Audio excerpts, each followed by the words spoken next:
Today is Tuesday, July 14th, 2026, coming up on Roland Martin Unfiltered, streaming live on the Black Star Network. A video of a black teenager in Wisconsin being violently arrested has gone viral on Instagram, but has been largely overlooked by mainstream white media. We'll show you the video and delve into the details of the case and hear from the city as well. Well, folks, white Michigan progressive congressional candidate William Lawrence is facing backlash for comments he made about black elected officials. He says that they're basically defanging the white left. A federal judge has reversed Donald Trump's cancellation of $127 million in grants for black farmers. We'll talk with one of the plaintiffs in the case and a lawyer who fought the administration in court. A new investigation reveals that Elon Musk xAI data centers are releasing significant amounts of pollution into black communities across the country. No shock from that racist. In today's ShopBlackStarNetwork.com marketplace segment, we'll feature a conversation with a husband and wife duo who founded Tribe and Oak, a company that produces clean wax candles. And also, Lamont Bagby, the chair of the Democratic Party of Virginia, will show you what he has to say in terms of what his vision is for building on their majorities in the Commonwealth. Folks, it's time to bring the funk. I'm Roland Martin Unfiltered on the Black Star Network. Let's go. He's got whatever the miss, he's on it. Whatever it is, he's got the scoop, the fact, the find. And when it breaks, he's right on time and it's rolling. Best believe he's knowing. Putting it down from sports to news to politics. With entertainment just for kicks, he's rolling. It's on go, y'all. It's Roland Martin, rolling with Roland now. He's funk, he's fresh, he's real, the best, you know he's Roland Martin now.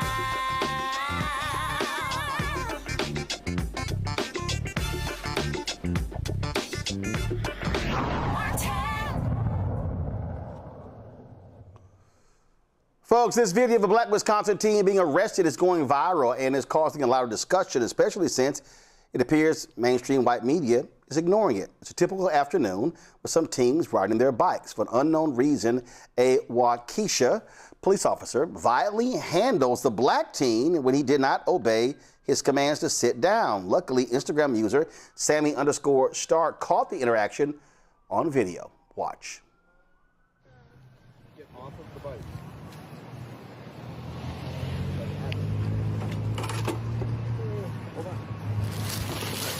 Hold this back. Stop. Audie, sit down. You ain't get off. Audie, sit down. Audie. Just sit down. Sit down. No, I don't gotta sit down. Put your hands behind your back. Bro, he's not even doing Put your hands behind your back. Not even doing anything. Bro, I ain't doing anything. Nigga, get off of me, bitch. 619, everyone comes behind. You're gonna get paid. Nigga, get off me. Bro, you're putting your hands on him for no reason. Yo, we're recording all this. Leave him alone. Please. Fuck off me, nigga. What are you doing? Bro, it's not putting your hands on his head, bro. Go get your deal or something. Go get thrown out. Here, you a bitch. You came up here. I saw you doing this for no reason. Leave him alone. Get your higher up. Get your hands off of him, dude. You have no reason. Everyone go now. Y'all go. Let him go. Y'all go. He came up for no reason. Whoa. Why are you pointing at? Whoa. What's your game? You're not gonna take her for shit. Whoa. You're gonna leave him alone. Put your fucking taser back. Audie, I'm gonna call y'all TT. Audie. Put your higher up. Hey, go. Oh. Have we not talked a lot? Take my sister Have we talked home. quite a bit? I'm just asking you. Why were y'all gonna tase him? Bro, this is some bullshit. Go ask people to fucking force study. Look at. You're busy. I got that all on recording. Y'all did that shit for no reason. Three squad cars for what? I know him. Now, Dawn Nyree Smith captured more of what happened when more officers arrived on the scene. White kids, ain't none of them get arrested. None of them got detained. None of them got touched. He was just with a whole group of white kids. I can see it. He talking. And he's young. He 14. They don't even need that much force. They done checked his pockets multiple times. So what? Like, we don't.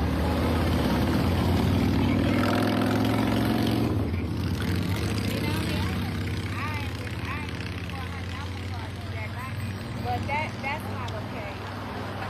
They don't all of them hold him down. The grown man, before any of them got here, it was one grown man that took him down, and he was on the ground already. Before the other 5 police cars showed up. Oh my.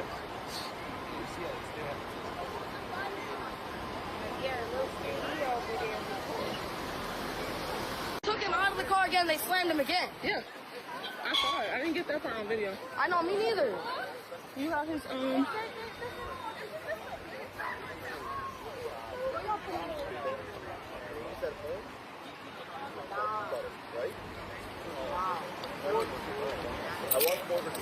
Audie, I'm gonna send the video to your TT.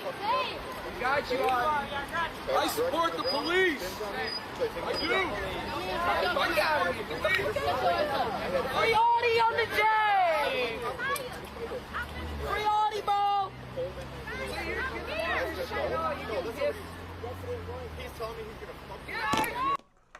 Now, my producer called the Waukesha Police Department Chief, Daniel Thompson. She was told he was in a meeting. She left her contact information and the reason why she was reaching out. She also contacted the mayor and every city council member for comment on the incident to ask what led to such a response solely for the black teenager. Now, they did respond, and so give me one second. I want to pull this up here to show you what the response is. So give me one second. This is from the mayor. Give me one second. I'm going to Alicia Halvinsblend is the mayor, and she responded. Give me one second. I want to take it out. I'm going to take it out of the email. So just give me a second. Let me do this here. They just responded to us, and so here we go. Give me one. All right, almost there, folks. Okay. All right. I'll pasted this in. Okay. Okay. So this is the statement from the mayor. The City of Waukesha Police Department is aware of edited videos circulating on social media showing only a portion of an arrest involving a juvenile that occurred near Summit Avenue and Horeb Street Saturday, July 11th at 4:40 p.m.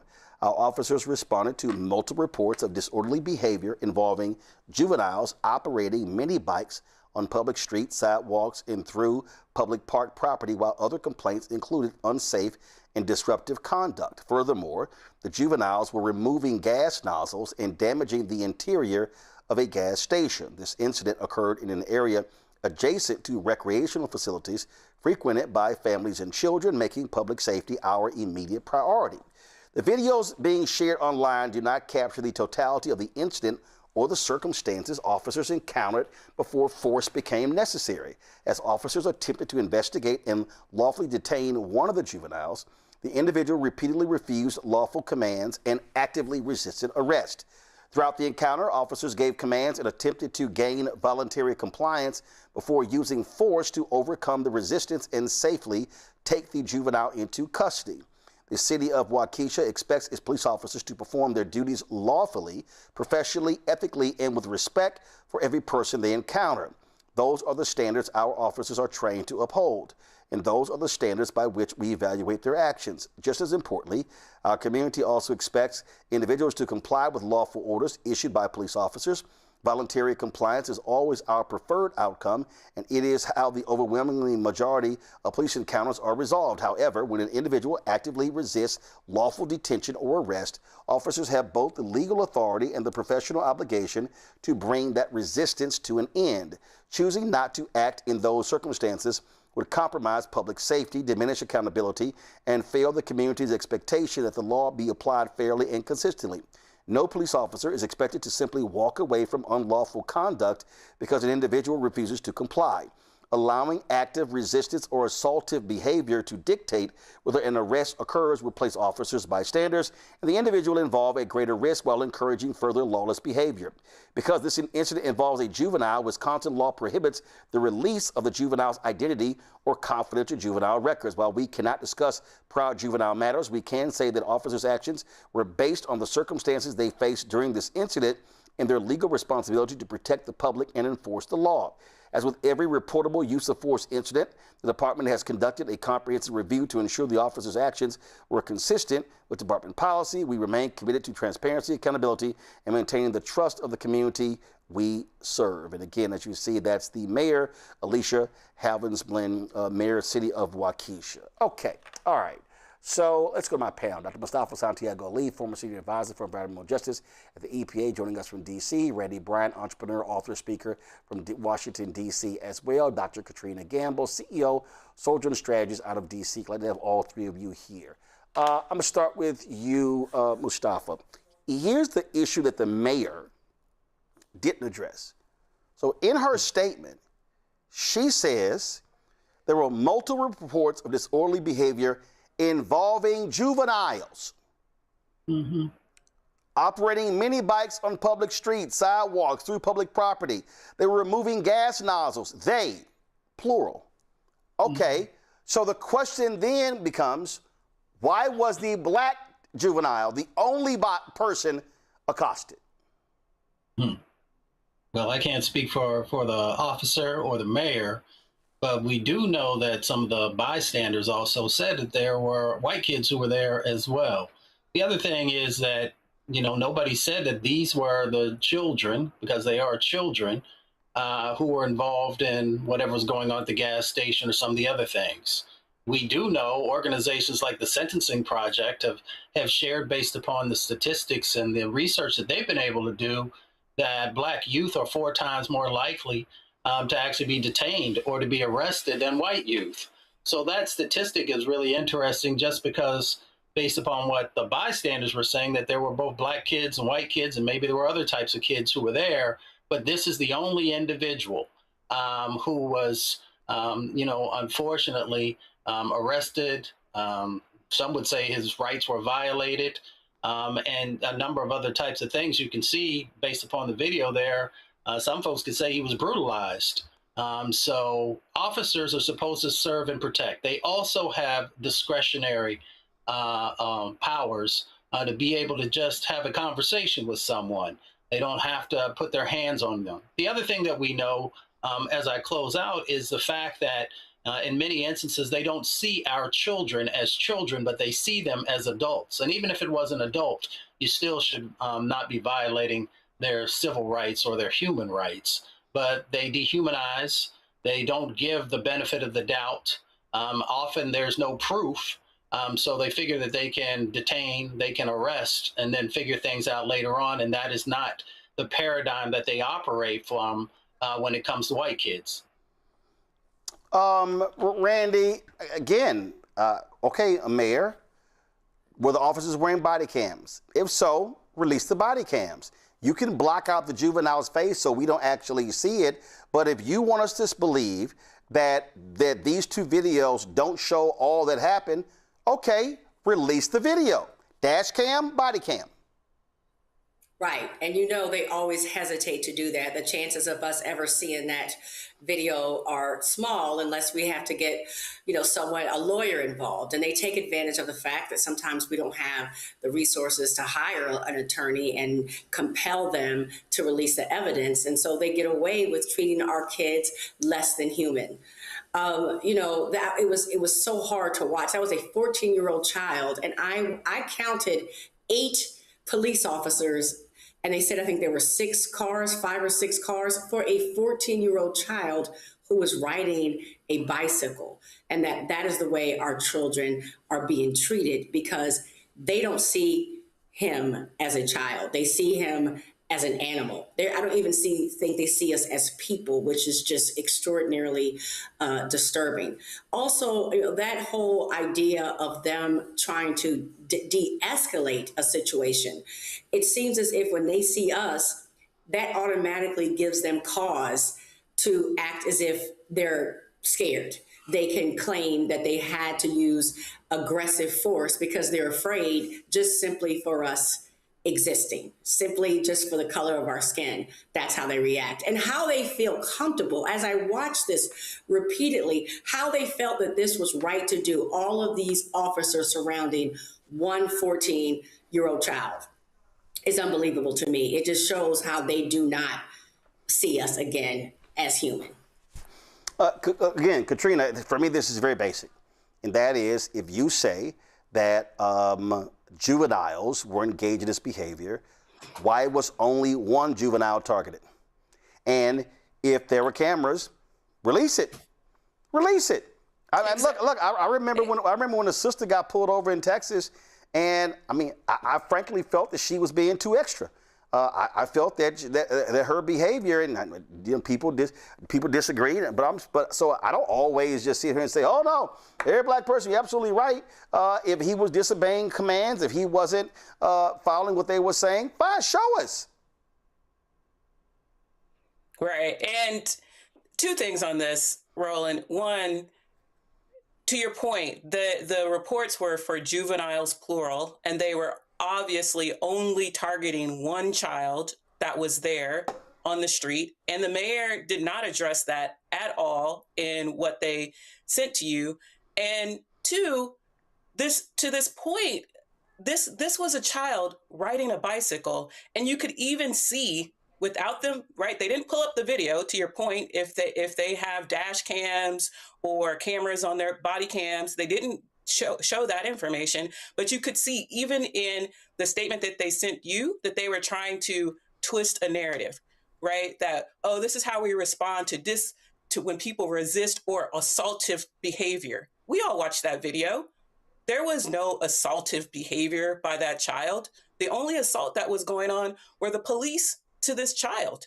And so it's not only about how they responded in that moment, it's also immediately the narrative that starts getting twisted and painted to paint a picture of who was in the wrong, who was in the right, who deserves dignity in the moment, to what both of the other panelists said. They were treating this child like he was not human and that he had no rights. And that's why it's so important for us to capture these moments ourselves, because we can't trust what they're reporting, and we can't trust that the full story will get told if we're not telling it ourselves. Well, I think back to one of the first cities that got body cameras, and it was in California. And I'm looking for that city. And what was interesting is that when they got the body cameras, you had almost a 70% reduction it was Rialto, California. Right here, that's right. I remember this. So this is 2012. Rialto reported an 88% reduction in complaints against law enforcement officers. And so again, our hope and position is here. That's why you have body cameras. And so if the kid was wrong, okay, release it. But if you haven't released it, it begs us to ask the question, why? Why? So, Mayor, let us know when that video is available. We would love to air it and see what happens. All right, folks, we come back. We're going to talk about white progressive in Michigan rankling members of the Congressional Black Caucus. We'll tell you about that. And also, black farmers get a win against Donald Trump. And with the continued attack, GOP attack or war on Black America. We'll talk about all of that next right here. Roland Martin Unfiltered on the Black Star Network. All right, folks, let me tell you about Chapter. Now, if you're on Medicare or about to be, the system is not set up to work for you. Too much fine print, too many plans, and too many people making money off of your confusion. And look, we're used to this. We're no strangers to systems that don't have our best interests at heart. But we don't have to accept it when it comes to Medicare. That's why I'm telling you about Chapter. Their advisors are independent and honest. In fact, they're the only Medicare advisors that compare every plan nationwide. And they're focused on one thing: what works for you. If there's a better plan out there, they'll find it. If you're already in the right one, they'll tell you that too. There are no games. Just last year, people who switched with Chapter saved an average of $1,100. It's 20 minutes and a real person. It's completely free. My parents actually have already called. My mom sent me a text. Folks, give Chapter a call at 724-264-8281, 724-264-8281, and connect with someone you can trust. Folks, these are the kind of services that we need for our audience here at Roland Martin Unfiltered and the Black Star Network. So call Chapter right now, 724-264-8281. I'm Ryan Wilson, CEO and co-founder of The Gathering Spot, and you're watching Roland Martin Unfiltered on the Black Star Network.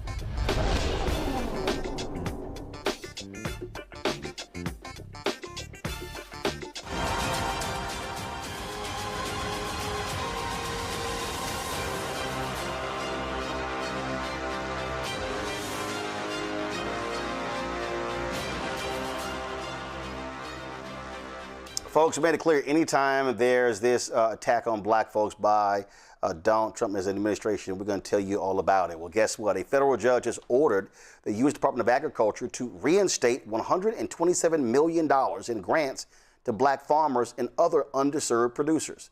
This decision reverses the Trump administration's cancellation of the funds. The grants are part of the Increasing Land, Capital, and Market Access Program, which the Biden administration established through the American Rescue Plan and the Inflation Reduction Act. This program aims to support underserved black farmers by providing resources such as down payment assistance, low interest loans, technical guidance, equipment, infrastructure development, succession planning, and improved market access. In March, the Trump administration terminated 49 of the 50 grants, citing concerns about what they described as discriminatory preferences related to diversity, equity, and inclusion, as well as allegations of wasteful spending. Sharon Mallory, the executive director of the 2020 Farmers Cooperative, a party to the lawsuit, and one of the attorneys representing the farmers, David Maraskin, the managing director of litigation at FarmStand, join us now. I'm glad to have both of you here. David, I'll start with you. From a legal standpoint, did the judge dismiss that nonsense from the Trump folks? Well, what it did was it enjoined the terminations and put a preliminary injunction in place, and we're moving to a permanent injunction in place to do what they set out to do, which was restore sustainable farming across the country. And so, Sharon, obviously this is a win because, listen, black farmers have been under attack. Not only the first time, the first time Trump was there, the second time as well. And again, this is just the latest example of them just slapping DEI on anything. Yeah, Roland, thank you for having David and myself here both. And yes, make it make sense. I think that's my biggest thing. Make it make sense. But we might not always like how the blessings are come, but it is a blessing to have the grants restored. It will allow us to really focus and move forward and help small scale farmers across the country.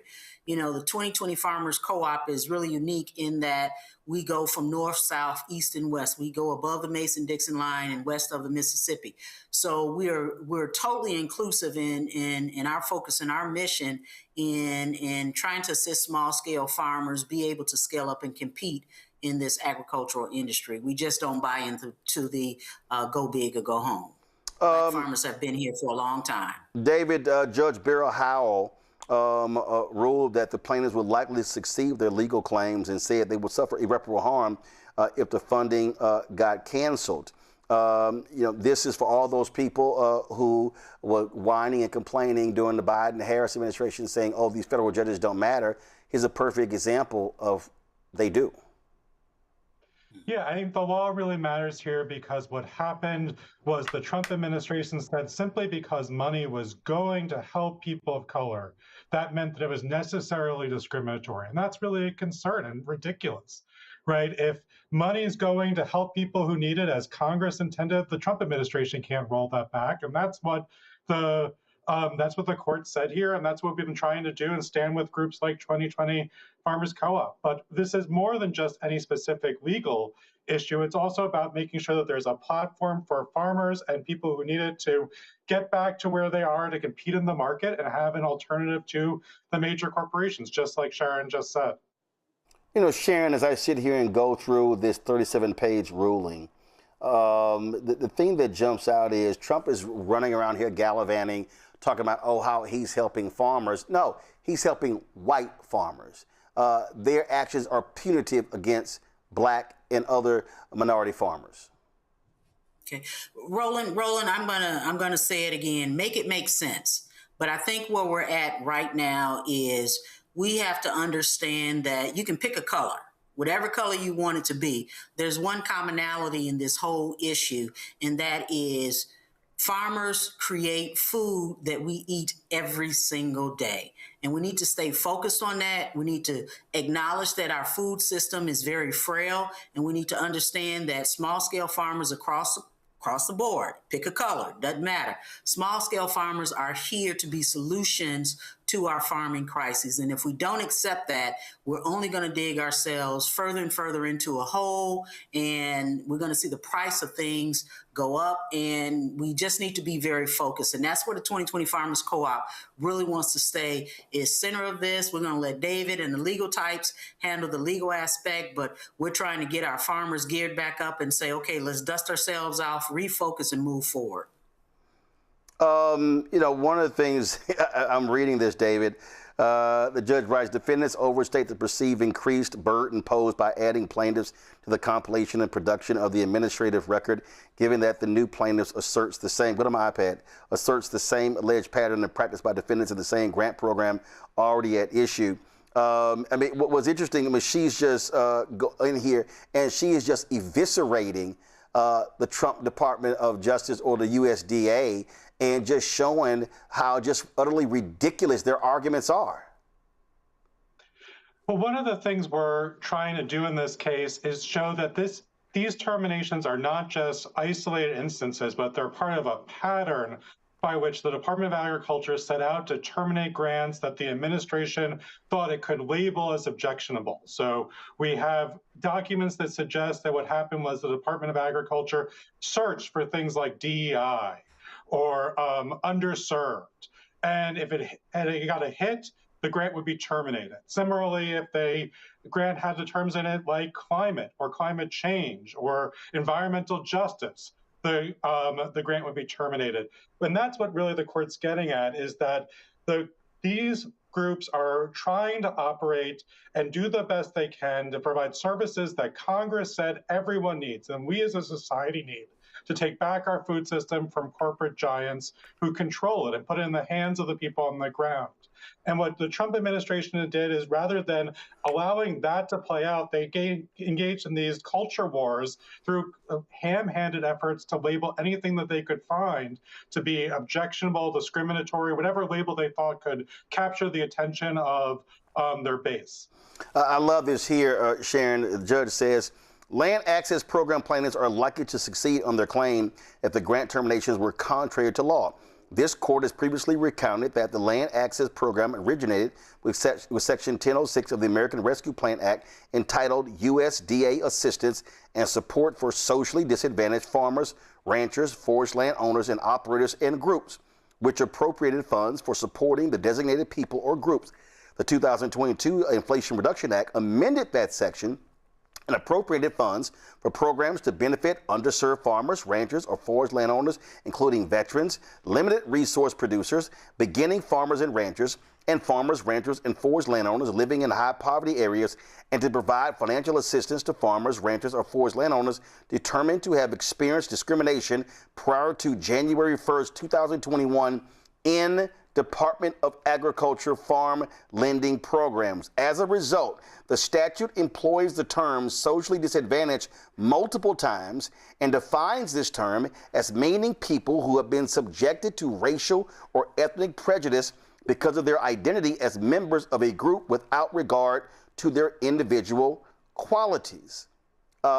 Nevertheless, defendants still, quote, attempt to recast the statute as one that contemplated aid to growers based purely on financial status, a position previously determined to have been not credible. So what jumps out here is here was the Biden folks being very explicit as to who can qualify.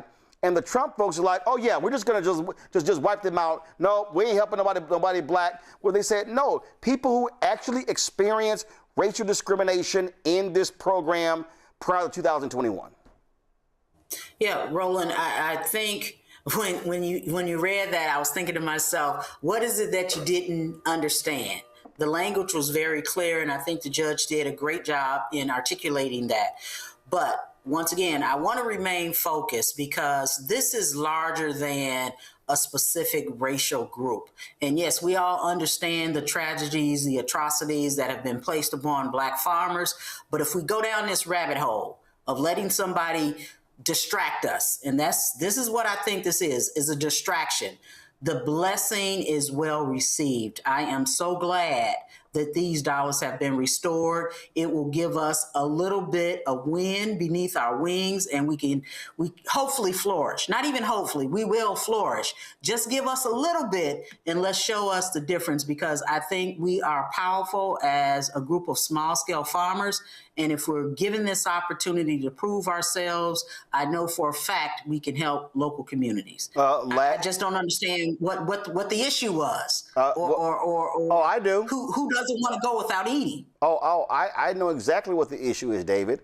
This is an administration that again has a war on black people. They want to wipe out any particular issue program that somehow benefits or actually provides equity to African Americans and others.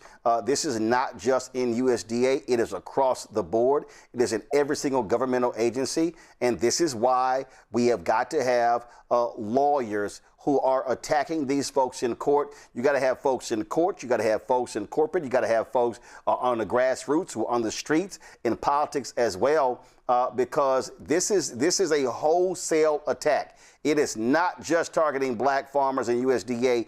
It is targeting black people in every federal agency. David, final comment. I think Sharon really said it well. This is more than just about a USDA attack against a particular group, but it's about a government that's turned itself over to corporate interests and not let us lay the groundwork to have an alternative system. And that certainly is negatively impacting black farmers, but it's negatively impacting lots of people too. Trump administration thought it could throw red meat by attacking black farmers here and attacking groups that said they were trying to support people on the ground who needed it. But really what's going on is they're keeping us from having a food system that isn't corporate controlled. And there's a lot of overlap in our history and in our present day between racial bias and corporate control. And I think you're seeing that go hand in hand here in terms of favoring corporate control and having that be having racial bias be a tool for that. All right, then. Well, congratulations and keep up the fight. David Maraskin, as well as Sharon Mallory, thanks a lot. Thank you, Roland. Listen, what we have to just understand here is that you're going to see more of this. Again, they are attacking everything. We keep trying to explain to people why voting in November is critically important. We keep walking people through and connecting the dots. I know there are people out there who are saying, okay, you know what, none of this stuff impacts me. I'm just living my life. I'm just trying to survive. But the reality is, guess what? There are black farmers who have families who are trying to survive as well. And this goes beyond. This is in this area. We're going to later show you this back and forth with Congresswoman Summer Lee and Robert F. Kennedy Jr. Talking about the issue of black maternal health and what happens by not trying to use the word black. And Katrina, we had you on talking about again the survey y'all did. I just need people to understand what's going on here. That black folks had better understand that if these people have unfettered political control for another 2 years, the stuff that they're going to wipe out is going to be enormous. And even if a Democrat wins in 2028, it's going to take, to be perfectly honest, a decade or two to restore the things that Donald Trump and MAGA has destroyed in the last 2 years. No, absolutely. It's definitely, I think people have already seen the impacts of this administration. And the one thing when I was reading about this particular story was the complete erasure of history. There are so many instances in this country where Black farmers have had to sue the USDA because of discrimination. So this idea that there's some problem with moving grants and resources to a population of farmers who have, for honestly decades and decades, have been pushing back against discrimination is ridiculous, honestly. And I agree with you, Roland. There is a lot of work for us to make sure people understand the consequences of this election and creating ways in which people can begin to find ways to engage and understand, like, what's their skin in the game in this election. I think this is one story, but there are many, many other stories that we can tell to make that case. Mustafa, my dear friend Joe Madison would always say, you got to put it where the goats can get it. And this is an example of how we have to walk people through and explain to them this. And all of a sudden, when people wake up and go, oh, damn, wait a minute, hold up. They changed all of that? Yes, they changed all of that. Yeah, it's the cumulative effects, right, of this devilish administration and their sets of actions that are going on. So whether we're talking about Black farmers, so for somebody to say it has nothing to do with me, it says something about that individual. But as you said, you have to help to educate, because some folks might just not know. So, you know, of course, my grandfather was a Black farmer, but we know that there have been tens of billions to hundreds of billions of dollars that was stripped away from Black farmers, which means it was stripped away from our community, which means that it has impacted generational wealth and the ability to be able to give to organizations that support our communities, to be able to make sure more kids are going to colleges, hopefully HBCUs. When you look at this administration, everyday people should understand that they are literally shortening your life, and they're shortening the sets of opportunities. If you look at what happened with the elimination of the environmental justice program and programs throughout the EPA system, that means that you are now, you no longer have a voice in helping to protect yourself from the air pollution and water pollution and the other types of things. When we look at Black maternal health and women and Black babies dying 2 to 3 times at the rate of white women, you should care about that, because those are your aunties. It might be your mom. It might be a whole bunch of different types of folks. When we look at what's been going on in relationship to transportation and things they've done there, or over at HUD, making making housing less affordable, and that goes back to Black wealth again. Every one of their actions either has an impact on your health or your wealth, and that is the lens that we should be looking through as we continue to push to make sure judges are in place who interpret the various laws that are out there fairly, and making sure also that, our sets of experiences are being brought forward, because if we don't, these folks are not going to stop. That's why you got to get engaged in the civic process, because you will turn around and literally have no wealth in the Black community. You'll have more sickness and more death. And if that doesn't motivate you, then I don't know what will. Absolutely. Again, they want to slap DEI on everything, Randy, and it is just a flat out consistent attack on all things Black. Right. I mean, when they essentially got rid of DEI, it gave them permission to send us back 60 years.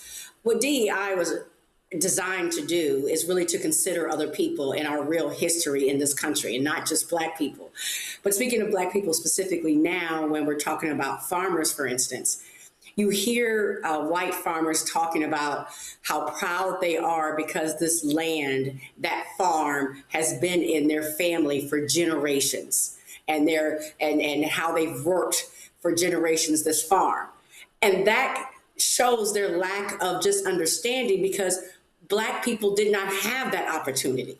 We were not able to work the land for 6 generations because we were enslaved. And so this is why you create DEI programs, because we are not starting from the same place that they are. But they try to suggest that DEI is to help people who are less qualified, less talented, that we're asking for a handout. All we're asking is for people to look at the reality of this country, the history, although it may make some uncomfortable, it is real, and to act accordingly. So, of course, if someone has had the ability to work something now for, a century, and we haven't, we are going to need some assistance to buy that first piece of property. And that is what those land grants were there to do, is provide us assistance to be able to compete fairly. But this administration does not like fair whatsoever. They really just want to cheat and get everyone out their way, and they don't want people like us to have an opportunity. So, folks, I mentioned what took place on Capitol Hill when Robert F. Kennedy Jr. testified before a House committee. And, man, he went at it with Congresswoman Summer Lee of Pennsylvania. And this is a perfect example of what happens when they want to erase Blackness from public policy. Secretary Kennedy, I'm sure you're aware that Black women are at least 3 times more likely to die from pregnancy-related causes than white women. The vast majority of those deaths are preventable. Black women in my district are more likely to die during pregnancy than their peers in 97% of U.S. cities. Your written testimony mentions maternal and child health 4 times, but from what I've seen, the NIH canceled grants researching Black maternal health. Your administration's fiscal year 27 budget proposes eliminating Healthy Start, which is one of the federal government's primary community-based maternal health programs. And you've made it a priority of HHS to end diversity, equity, and inclusion. So yes or no, my question for you is, if a medical school or a public health school educates students about addressing the Black maternal mortality crisis, would you consider that an illegal DEI? No. No, you would not? No. Great. I do hope for the medical schools, the universities, and the accreditors, your administration has been threatening that they're watching this and take this directive to continue teaching about and addressing the Black maternal mortality crisis. And I expect your agency to restore and expand funding and support for that work. Also, yes or no, do you think consuming more protein and avoiding Tylenol will prevent Black women from dying 3 times more likely during a pregnancy? I doubt it. Tylenol doesn't kill you. So then why aren't you putting forth serious policies that actually address the health crises in this country, instead of just these unserious conspiracy theories and this wellness influencer mess that we... Do you want me to answer that question, or are you just talking? No, it's a question. We are doing more on maternal health than any other administration. No, I said Black maternal health. On maternal health. The Black maternal health. That includes Blacks and whites. But the thing is that they're actually not the same outcomes, which means that we need specific and intentional interventions for Black maternal health and Black infant. Can I finish? I'm saying. Are you going to answer that? Yeah, we have right now, we've implemented a perinatal pilot project that we're in 220 hospitals around the country. And we have reduced maternal health mortalities by 42% at those hospitals by providing them protocols. Can you please share what the reduction has been for Black maternal health? Across the board, it's 42%. But Black maternal health still has worse outcomes than other people. I wouldn't know. It helps everybody. But it isn't. You object to that? Okay, thank you. It is not. I do want to just, for the record, state that. It does not help everyone. Your agency told programs to remove a list of nearly 200 words and phrases from their funding applications, including the word Black. Do you have an idea of how we could solve the Black maternal mortality crisis if we can't say Black? President Trump is trying to end division in this country, not sow division. Not eviction. During the last 4 years. That's what DEI did. It divided people. It polarized people. No. We're not talking about eviction. We're talking about healthcare. I'm calling about DEI. We're talking about healthcare. Yeah. Disparities.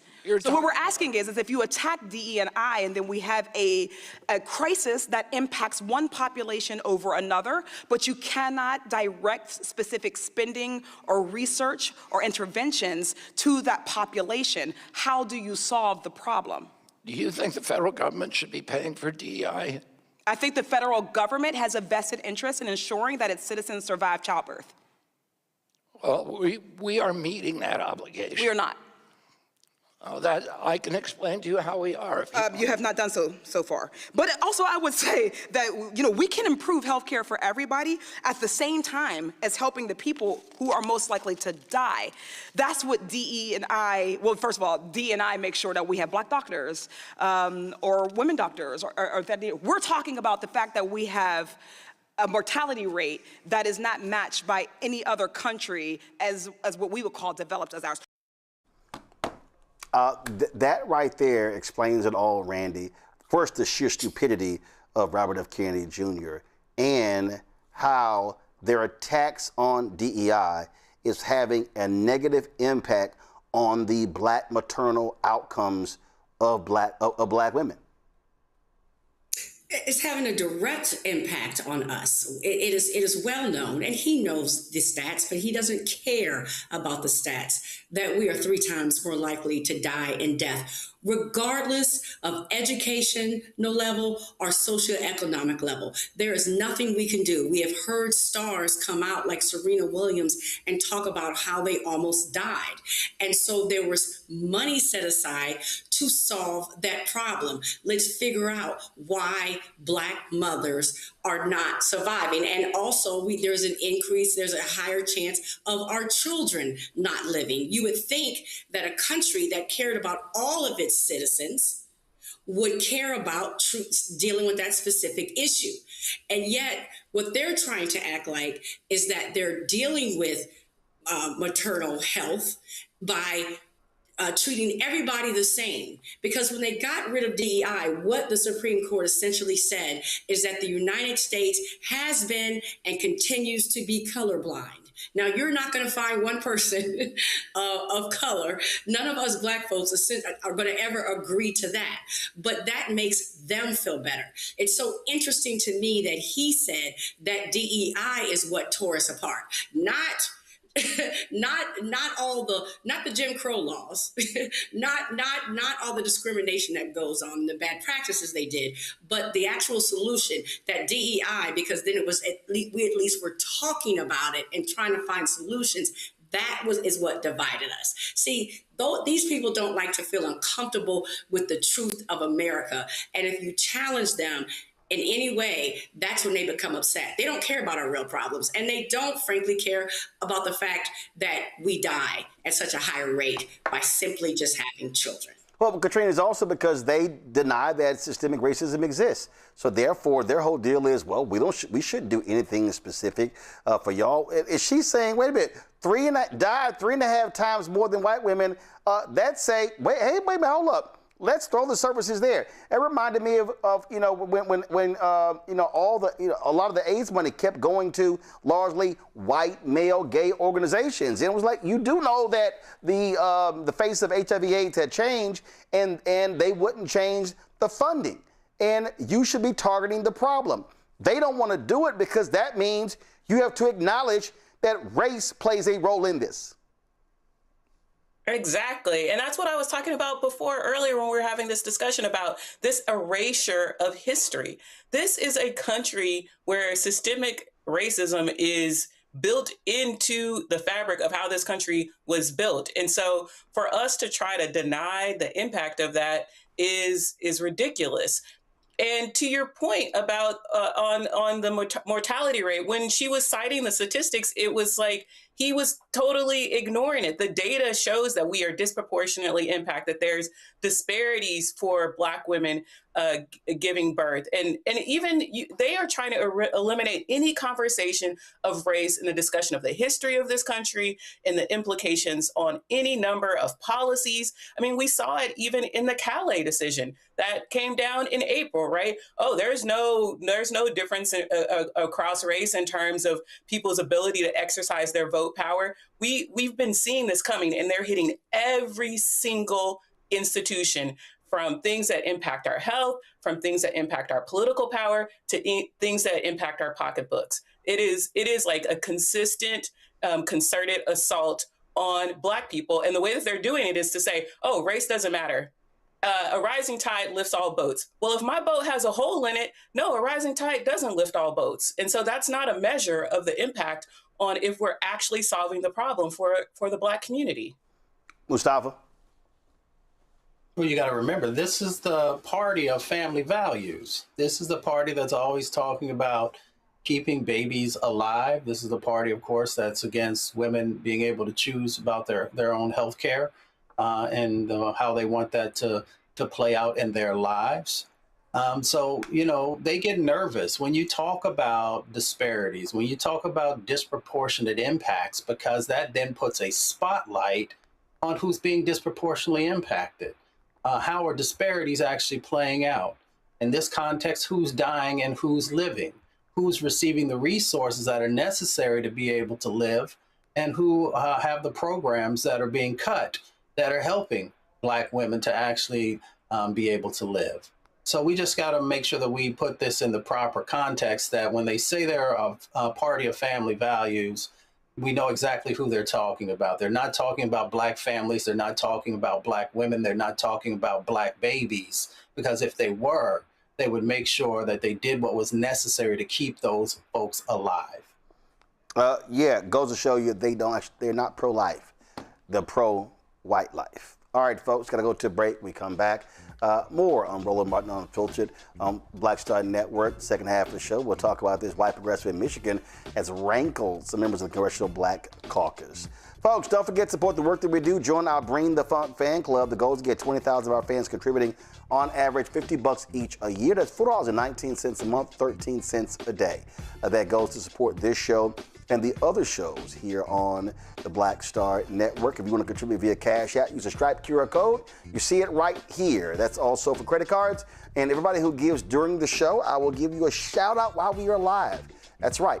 Checks and money order. Make it payable to Roland Martin Unfiltered. P.O. Box 57196, Washington, D.C. 20037-0196.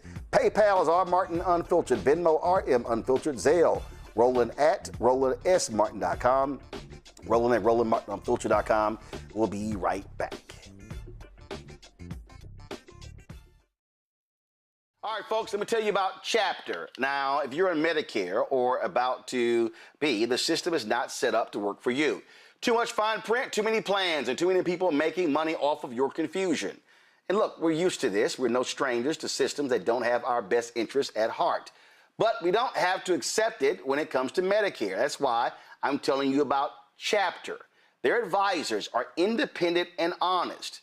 In fact, they're the only Medicare advisors that compare every plan nationwide. And they're focused on one thing: what works for you. If there's a better plan out there, they'll find it. If you're already in the right one, they'll tell you that too. There are no games. Just last year, people who switched with Chapter saved an average of $1,100. It's 20 minutes and a real person. It's completely free. My parents actually have already called. My mom sent me a text. Folks, give Chapter a call at 724-264-8281, 724-264-8281, and connect with someone you can trust. Folks, these are the kind of services that we need for our audience here at Roland Martin Unfiltered and the Black Star Network. So call Chapter right now, 724-264-8281. My name is Bill Duke, and you're watching Roland Martin Unfiltered.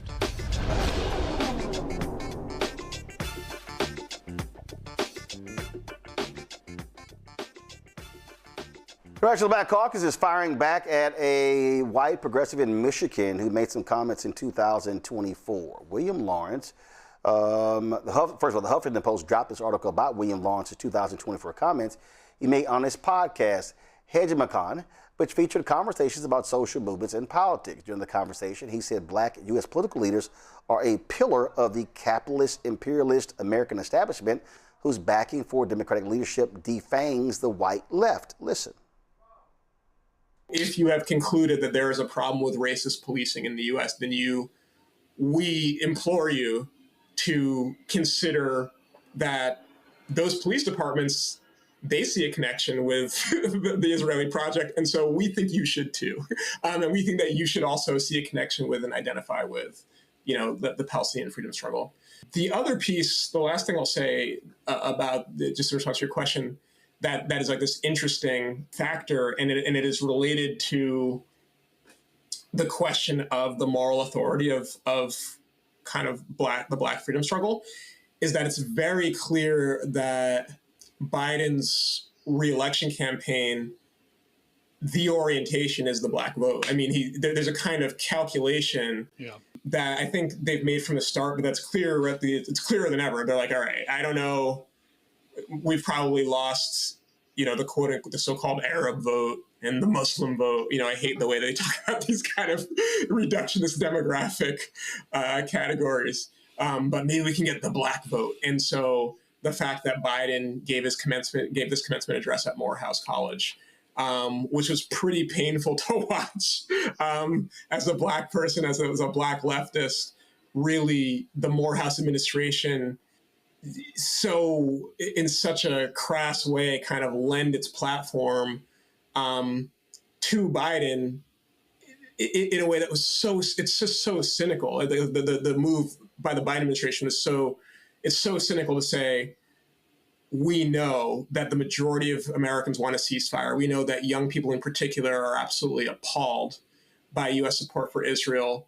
But this place, which is kind of the crown jewel of historically Black colleges, the fact that Biden can give this commencement address is a gesture toward the notion that this is a progressive administration. And so that is something for us to grapple with, actually, like recognizing that it's not just that we recognize the significance of the kind of political and moral, if you will, significance, or the political significance of the moral authority, and credibility of the Black freedom struggle. It's not just that we recognize that, it's like power recognizes that. Biden recognizes that. The White House recognizes that. And therefore, that is a contested space that we need to show up to. I mean, how do you feel? What do you think is the trajectory as a millennial Black leftist? It's not something I can talk too much about because I'm white and it's not my struggle. That being said, like the extent to which the older generation of Black political leadership are such of a pillar, frankly, for establishment, capitalist, imperialist, American power, through their role, as this kind of traditionalist, establishmentist pillar of the Democratic Party, it's a big problem. It's a big problem for left politics in this country, and it gets us every single time, and it really defangs the white left, puts us in impossible positions. Really, it's very effective politically, and so I don't know. I'm curious. But we're also seeing, now that, unfortunately, don't want anyone to vote for Trump, but like young Black people are falling away from the Democratic Party, and the support is not showing up in the same way. We'll see what happens in November. Okay, so Lawrence gave this statement to HuffPost. I have tremendous respect for Black community leaders who have been at the forefront of the fight for freedom for centuries. This was in the context of a wide-ranging conversation with a guest on the show about the racial dynamics in progressive politics. I regret how this specific point was expressed. Now, the Congressional Black Caucus Political Action Committee, they weighed in and they were not at all happy with what he had to say, blasting his decision. We tried to get the chair of the Congressional Black Caucus on the show, Yvette Clarke, but she was unavailable. Now, we also, of course, showed the news conference yesterday where Congressman Hakeem Jeffries said he had not had a conversation, but he did say those comments were brought to my attention and they are deeply disturbing. And the CBC PAC said this is what they also tweeted: anyone supporting William Lawrence should denounce his hateful remarks and withdraw their support. Michiganders deserve better. Let's go to my panel now. So first of all, William Lawrence is going to be on Friday's show. I look forward to the conversation. What immediately jumps out at me and Mustafa, first of all, I understand that he was having a conversation with someone else. And this is the point that I made when it came to Democratic Socialist, winning in New York City, winning mayor in D.C., winning a race in Colorado. And when he makes the point about defanging the white left and then saying that, oh, Biden wasn't progressive. Okay, it now begins to cause you to then go, all right, do you want to make a progressive argument or do you want to win? Now, I know for a lot of people, they go, and just like, look, I understand, even if you talk about Gaza, I mean, I've seen this back and forth where folks have said, well, you know, Miriam Edelson has been supporting James Tallarico, so therefore you shouldn't vote for Tallarico. I'm from Texas. If you're not from Texas, please shut the hell up. Mm-hmm. Because the option is Ken Paxton. And see, this to me is where white progressives lose the argument. And the argument is, do you want to win? If you don't win, you have no power. If you don't win, you can't actually put in any agenda. If you don't win, you then are left with a right agenda, like Donald Trump and MAGA. I go back to 2016. A bunch of white progressives felt that Hillary Clinton was too center-right. Oh, she was a war hawk and all of that. And guess what? Trump wins, and he got to appoint 3 Supreme Court justices. I wonder what they then say about the attacks on her. And that, to me, is the problem that I have with progressive left not understanding that all of America does not look and vote the same based upon where you're located. Yeah. Well, I put it under the framing of the audacity of caucasity. And that means that it can be Democrats or independents or Republicans who often don't fully understand that when you're talking about Black folks, one, we're not monolithic, but we do focus upon the issues that not only impact our communities, but because of all the struggles and wins that we have been able to help make happen, that they often benefit many others as well inside of our country. And they lose that point, right? Because, you know, we are progressive, if you want to label it that way, on some issues, and on other issues, we're a bit more moderate, sometimes even more conservative on financial related issues. And they sometimes want to just make it seem like that we are out here in center field by ourselves, instead of understanding that we think critically about all the issues that impact our communities. So that's why I'm never really surprised, and I work with all kinds of folks, but I'm never surprised when people pull off the veneer of who they truly are and what they truly believe. See, Randy, when is a perfect example. It's a perfect example. And man, I wish I could pull it up. So when I interviewed Yank Yeager, do you know what he told me? He said, Roland, I think this was in 2023. It was for his book.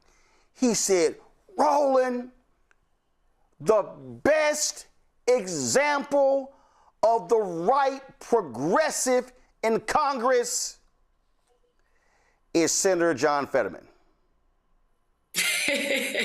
Straight up. Straight up. Y'all find that clip. Find that clip. He literally said that. And I was like, and he was going on and on and on about how if we want to change this country, we got to have more progressives like John Fetterman. And I went, okay, taking your argument, that's one. How do you get to 218 in the House? How do you get to 51 votes or 60 votes in the Senate? And now we know, of course, exactly how John Fetterman, or who John Fetterman really is. And this right here is what I will consistently say is the problem with this notion of progressives.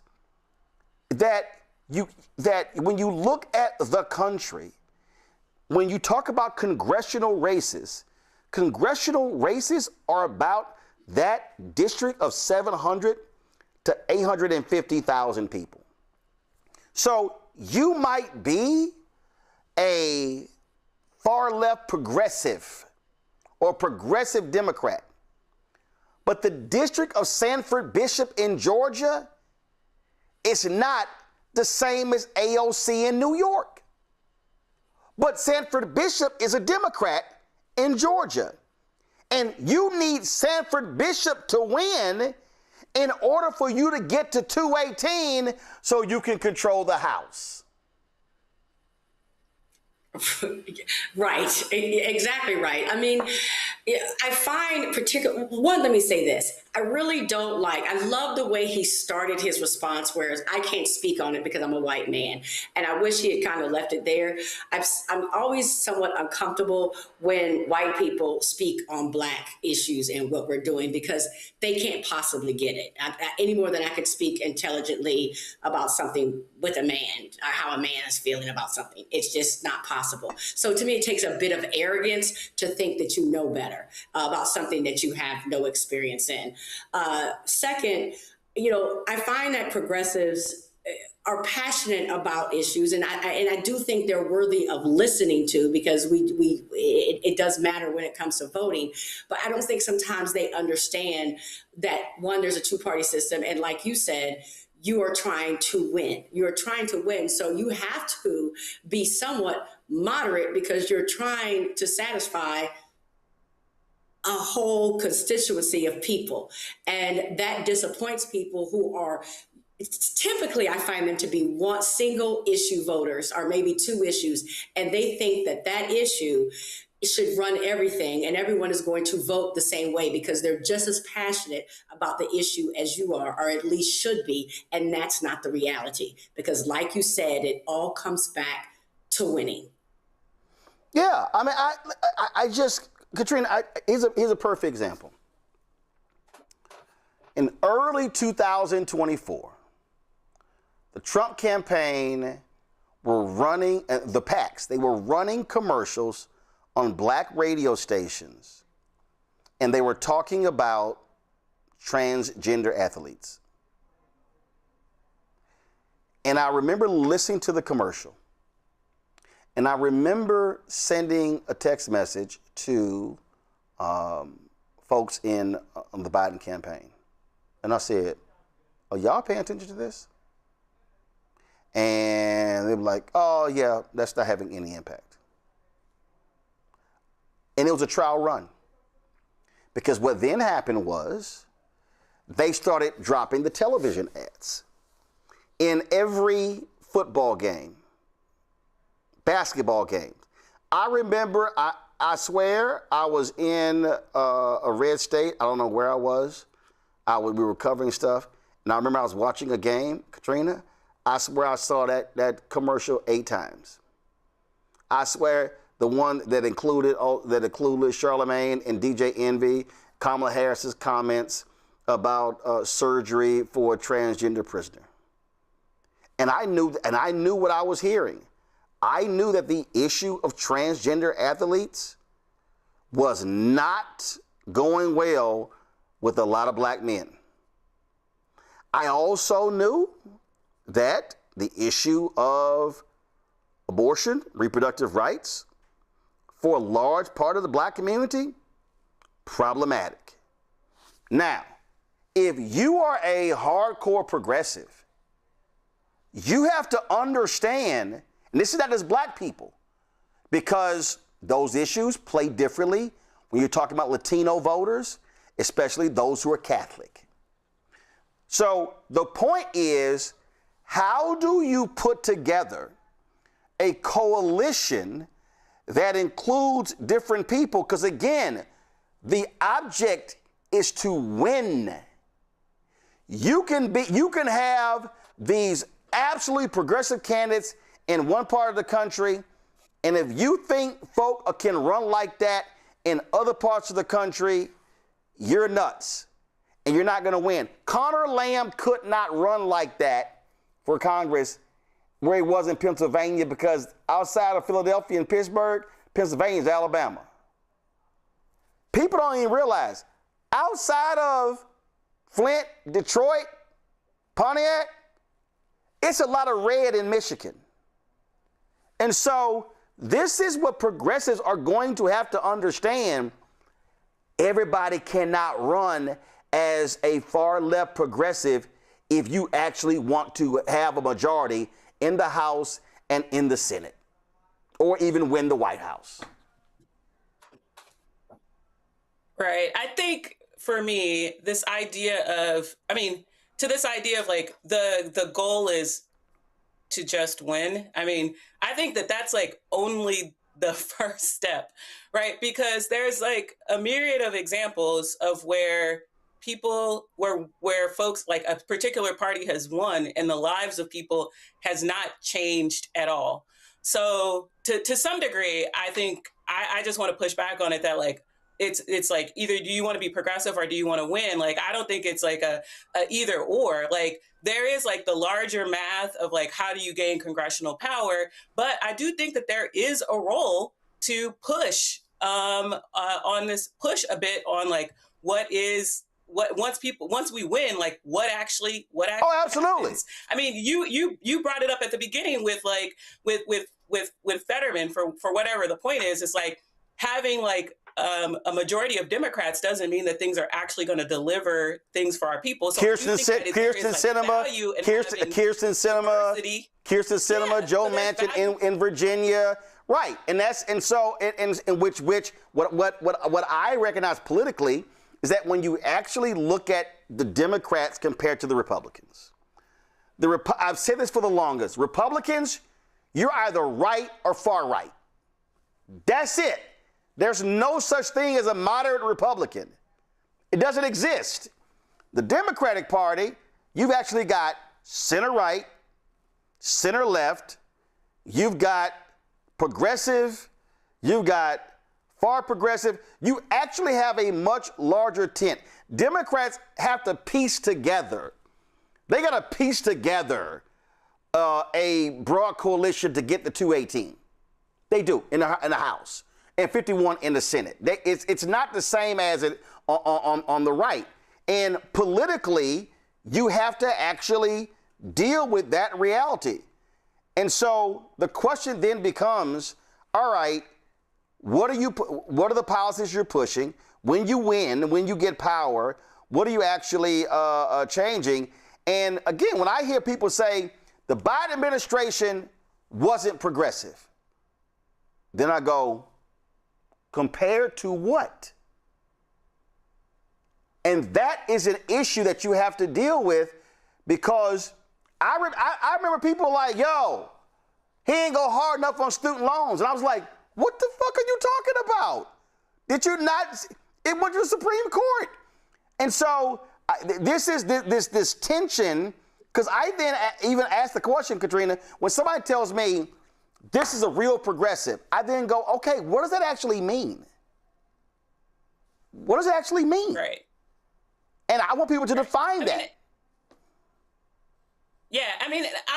I agree with you to this point that, right, like the Democratic Party is like much more diverse ideologically, and so I think that was the point that I was making is do we want to get like do you want to win a majority in Congress? Yes, but there is like a value in having a diversity of people in there, some with progressive voices that is going to push past just like very moderate policies that in some instances like aren't creating like significant change for our communities. It's like to the point of like why sometimes people feel cynical. And so I do think that there is value. But to your point is like where are the opportunities, like where there's like viability to like have more progressive elected officials in office to like make what that chamber looks like more diverse. And to some degree, when we were listening to the original clip, the other thing that I was thinking about was even in the course of this conversation, like Black people are not all the same. Nope. Right? Like we're saying like Black people feel this way about abortion. Black people feel this way about this issue. We are diverse within ourselves, right? Like we have ideological diversity. We have agency. And in some cases, us not falling into that narrative that like Black voters are going to do some predictive thing, it gives us power because that demands of the people who are running for office, the people who are already in office, they have to convince us of why they deserve our vote. And so I do think this idea of like kind of talking about Black people as a monolith, both in terms of how he was talking about Black leaders and also about how we talk about Black voters, it actually diminishes our power in this democratic process. And so I think, anyway, that is the one other additional point that I wanted to make in this conversation. Yeah, I mean, it is a worthwhile discussion, Mustafa.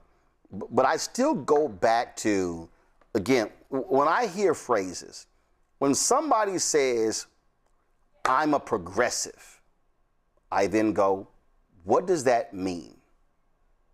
What does that mean? What is your position on a host of issues? That's what I want to know. Which then causes to say, okay, all right, so if you say you're progressive on these issues, got it. What did you actually get passed?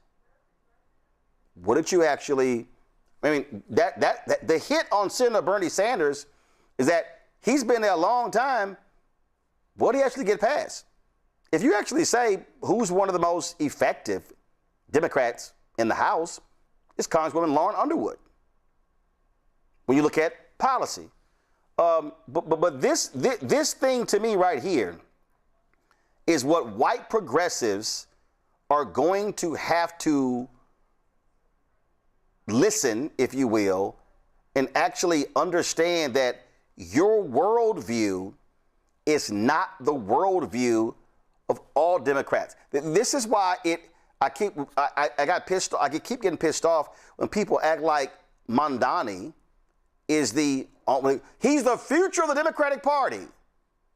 And he got elected the same year as the brother in Cleveland, the brother in Birmingham, the brother in Atlanta, and it's as if those mayors didn't exist. That, to me, is the mistake that progressives make, is that you have to understand that there are different pockets of the country that don't simply agree with your position on a number of things.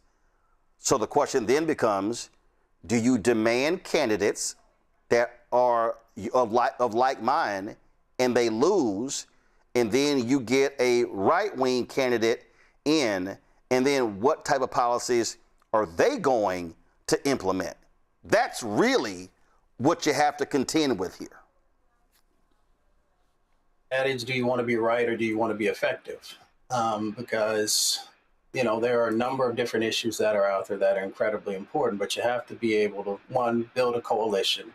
Two, you have to be able to actually make real change happen in people's lives so that they see that the vote that they gave you actually yielded something. And unfortunately, you know, sometimes we have folks who just want to be loud and who just want to get attention. And that does not necessarily change the lives of folks in Mississippi, doesn't change the lives of folks who are in Georgia, done changed the lives of folks in lots of different places across our country.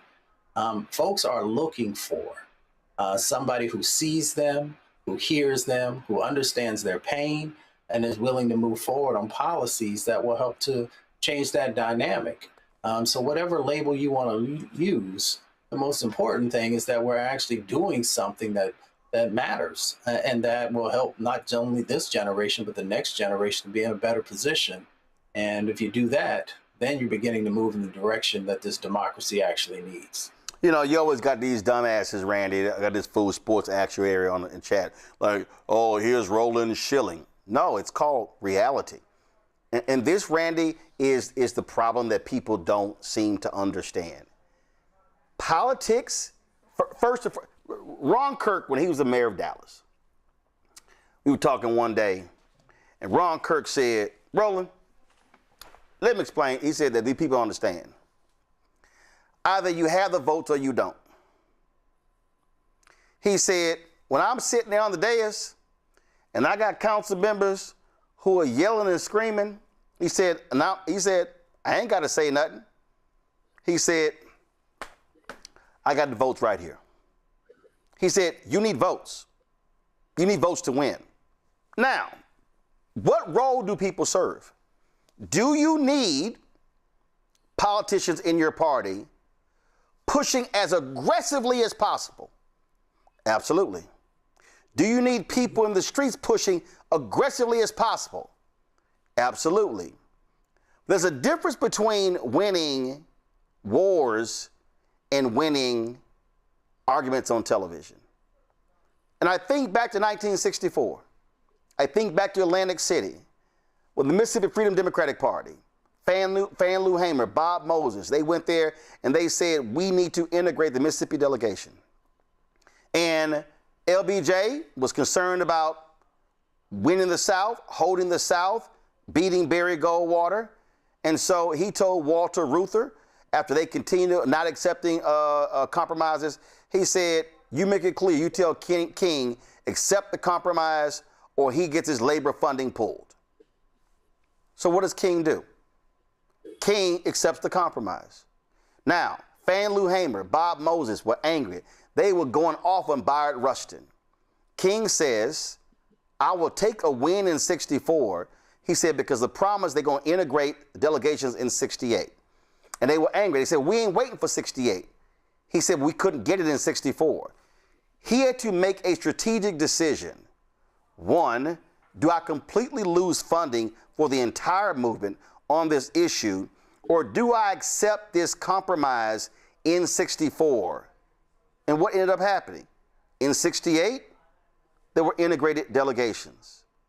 And so he had to make a choice at that moment. And that's the thing that I believe when you look at politics or anything else, you push as hard as you can. You push and push.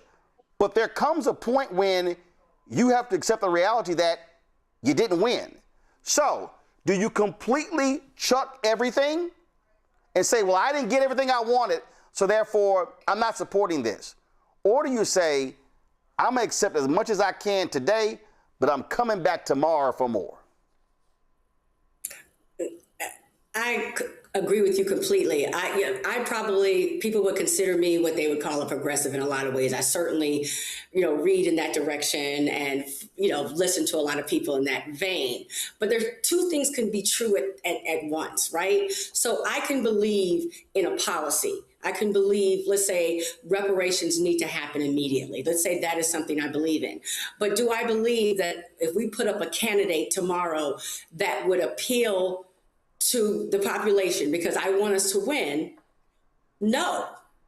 So politics have sometimes to be somewhat separate from your way of thinking at that time and what you hope. And we need progressives. We need to think. We need to get ideas and think about our people. But if we're talking about getting elected by a whole, and you have to then be strategic. And those ideas of, it's easy for me to romanticize of what I want this world to be. And I do that, and that is important. We all should be doing that and work hard to create the world that we want for ourselves. But the way we get to where we want to be is within a system right now. It's in a two-party system. It's where we're going to have to make some concessions. It's where we are having to work with and consider all different sorts of opinions. So what can we do where we are moving forward, and getting elected? Because we cannot get elected if we are not creating a model, a platform that other people can get behind. I mean, it is at the end of the day about the numbers, and you want to win. And so we want to get our candidate in there. So we may have someone who we say, this person is fantastic. I love the ideas this person has, but can that person win in the election? Because if we can't win, all we do is have that great person with his great ideas sitting at home, writing great articles. That's it. And so I believe sometimes people, don't understand that there's two different things happening here, and the two things can coexist. I'll give you an example, Katrina. I'll give you an example that a lot of people don't even recognize or talk about. So Trump wins in 2016. They come in, and then his son-in-law is basically leading the effort with the First Step Act. And he was negotiating with Hakeem Jeffries. And I remember the late Congresswoman Sheila Jackson Lee rolling up on me at a Houston Rockets game. And she was upset with my commentary on the First Step Act. And it's not good enough. The bill's not good enough. And I say, I understand that. But what happened was it passed the House. But when it went to the Senate, you had Chuck Grassley, Republican, head of the Senate Judiciary Committee, Cory Booker, Kamala Harris, Dick Durbin. They were like, no, bill ain't good enough. So they fought that fool from Arkansas, Cotton, and they strengthened the bill. But here's the thing that people forget that also happened. They forget that they had a stronger bill before the election. That a much stronger bill, I don't think it was called the First Step Act, but it was a lot stronger than even what got passed. And you know what happened? Democrats said, well, no, you know what? Why don't we do this here? Why don't we hold off on passing this bill? Because when Hillary wins, we can get a stronger bill. She didn't win. And there were advocates who were going, take the win. Take the win when you have it. And there were people like, no, we can get a better bill. And what ends up happening, she doesn't win. They don't get a better bill, and Trump gets the credit for the First Step Act passing. That's one of those examples in politics where you can push and push and push and push and push, but you sometimes have to accept the reality that if it's the First Step Act, let me take the win today, and let me come back with the Second Step Act. Right. So the second story you told there about people not wanting to take the better bill before the 2016 elections just makes my heart sink. I talked to people who were literally involved in those negotiations who were just like, what the hell are y'all doing? It was so frustrating to them that what happened. Right. So, because I would say, I would probably say that I'm a progressive and a pragmatist. So I would have tried to pass the policy when I knew that I had power and not wait in the interim. But the thing that I would add to the story that you were telling, both the 64 Fannie Lou Hamer story and this story right here you were just telling about the First Step Act, is that there is a role for everyone, right? Like the folks that were pushing for something better is the reason why that when it came back to the Senate, they had to go back and adjust it. Now, was it as good as what you were saying? No, but if Congresswoman Sheila Jackson-Lee wasn't there like pushing, right, then we would have gotten the even less good bill. And the same thing is like if Fannie Lou Hamer and those folks from the movement weren't pushing in that moment, then we don't get the integration in 68. So we do, like, I think that in some ways there's like often a push for us to have this like false, like it's an either or, either we have this or we don't. I mean, there's a role for folks to push, even if you don't necessarily like win the election, that outside push actually allows us to like move towards something better. Even if we don't necessarily get the ideal, like that progression towards something better is actually a win in of itself. And then you come back to your point, you fight another day, and maybe eventually you get to the dream policy or impact that you're hoping for, but we don't even get to that next step of a more progressive bill if there's not someone on the outside agitating. Yep. And that's why, listen, and Bishop Barber and I talk about it all the time, when there were people like him and Cliff Albright and others who were saying, y'all need to codify the VRA, and you had people like, well, no, don't push Biden on too much on this thing. Like, no, you have to do this. And we see what happens. So, I mean, just like a lot of Democrats, they assume that Roe v. Wade was settled law. Again, so you said it best. You can be progressive, but also a pragmatist. I just think a lot of times that you have a lot of people who are pragmatists, who don't want to be progressive, a lot of progressives who ain't pragmatists at all, and it's all or nothing. And I'll close with this. I'll never forget being on CNN, and you had Eric Erickson, then with RedState.com, and he was talking about the Tea Party, and he's like, principles matter more than anything else, even when we lose. And Bill Bennett goes, what the hell are you talking about? He said, you would rather lose the election. He said, are you nuts? And it was hilarious sitting there where Bill Bennett was going, you know you can't change any policy if you're in the minority. And I was like, he got a point. Let me go to a break. I'll be right back. On the Black Star Network. All right, folks, let me tell you about Chapter. Now, if you're on Medicare or about to be, the system is not set up to work for you. Too much fine print, too many plans, and too many people making money off of your confusion. And look, we're used to this. We're no strangers to systems that don't have our best interests at heart. But we don't have to accept it when it comes to Medicare. That's why I'm telling you about Chapter. Their advisors are independent and honest. In fact, they're the only Medicare advisors that compare every plan nationwide. And they're focused on one thing: what works for you. If there's a better plan out there, they'll find it. If you're already in the right one, they'll tell you that too. There are no games. Just last year, people who switched with Chapter saved an average of $1,100. It's 20 minutes and a real person. It's completely free. My parents actually have already called. My mom sent me a text. Folks, give Chapter a call at 724-264-8281, 724-264-8281, and connect with someone you can trust.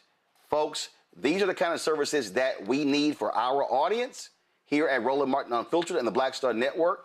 So call Chapter right now, 724-264-8281.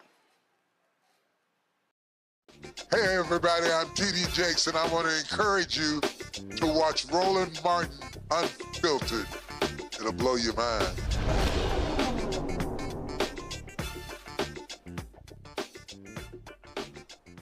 Pollution from Elon Musk's xAI data center project is primarily affecting African Americans. xAI installed 59 natural gas turbines in black communities in Tennessee and Mississippi, where residents already experience higher rates of lung disease. The installations took place without federal clean air permits, allowing emissions to exceed the federal limit. In April, the NAACP and the Southern Environmental Law Center filed a lawsuit to delay the project, arguing that the turbine emissions violate the Clean Air Act. In June, the Justice Department asked the court to dismiss the lawsuit, saying that restricting the turbines could threaten national security interests because xAI's systems support U.S. military operations, including operations involving Iran. The court has not taken any new action on the lawsuit. This is a significant issue, and it goes to show you that he has this administration in his pocket, Mustafa. Oh, without a doubt. I mean, if it was anybody else who tried to move forward with building something without getting those permits, those air permits, they would be in front of a judge. So unfortunately, there's so much here to actually unpack. When you're talking about these big, giant mega centers, there are huge impacts, public health impacts to the folks' bodies who are living right there. This thing is putting out NOx, nitrogen oxides, they're putting out carbon monoxide, they're putting out, there's formaldehyde that's also there. Formaldehyde is tied to cancer, and there are a number of other things that are coming out of these stacks. And unfortunately, the community that's there is already dealing with lots of cumulative impacts from other polluting facilities that are there. So for the state or the federal government to not be doing their job and making sure they're enforcing the laws fully, no matter whom it is, just puts a crosshair on these communities. So we got to make sure that we're addressing this issue, but also learning, because there are a number of other, I think there are 4,000 to 4,500 other data centers that are already online across our country. And there's a huge amount of additional ones that are coming. And it's vulnerable communities who often carry the burden. Katrina, Donald Trump is just letting these folk do whatever they want to. I mean, they're turning over lands, big business, they're wiping everything away. Again, the raping and pillaging of America is happening before our very eyes. Absolutely. Sorry. Go ahead. Go ahead. They seem to, capitalism is all they're thinking about. That is the only principle that they have. And so they're taking over national parks if they can right now. But because this is not new, sadly, it is not new that when they put in companies and factories in areas, they're typically in areas that will affect the Black population poorly. It has been shown countless times, Mustafa could speak more intelligently about it, about the levels of diseases like cancer and asthma, how high they are, because simply we are in areas that are, getting the smoke from these factories, or our water is affected. Because again, there is no protection for our lives. Again, it's Black lives do not matter. And of course, we can't expect Trump to care. And the fact that this man is coming in, Elon Musk is coming in, and he hasn't even gotten the permits to do this work, but no one cares. It's just, go ahead. It's, it blows my mind that they're getting away with not following the rule of law whatsoever. Katrina?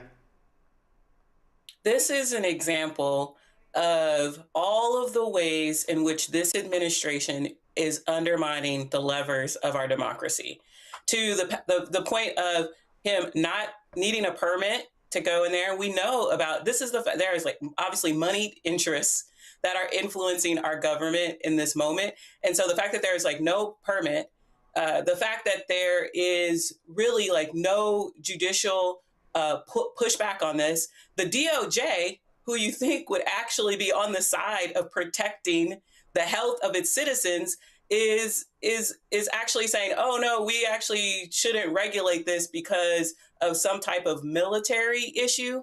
So it's not just the agencies failing at their job, it's the DOJ failing at their job, and in this instance, the courts are not intervening in this moment where he is running roughshod over the laws that already exist in this country. So to our earlier discussion about elections have consequences, it's not just the people who get elected into office. It's all of the ways in which the executive branch can influence how we live our daily lives and how we experience government.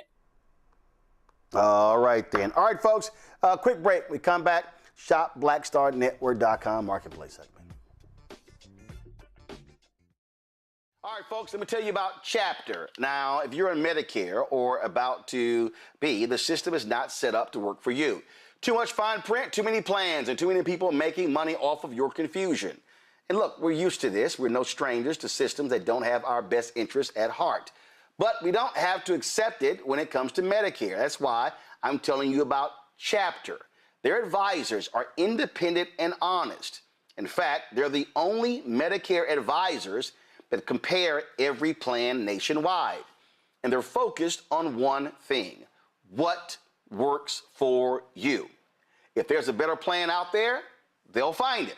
If you're already in the right one, they'll tell you that too. There are no games. Just last year, people who switched with Chapter saved an average of $1,100. It's 20 minutes and a real person. It's completely free. My parents actually have already called. My mom sent me a text. Folks, give Chapter a call at 724-264-8281, 724-264-8281, and connect with someone you can trust. Folks, these are the kind of services that we need for our audience here at Roland Martin Unfiltered and the Black Star Network. So call Chapter right now, 724-264-8281. Hey, I'm Tasha Cobbs, and you are watching Roland Martin Unfiltered. But I need a little filter. I need something. Blow me out. Make me look 35.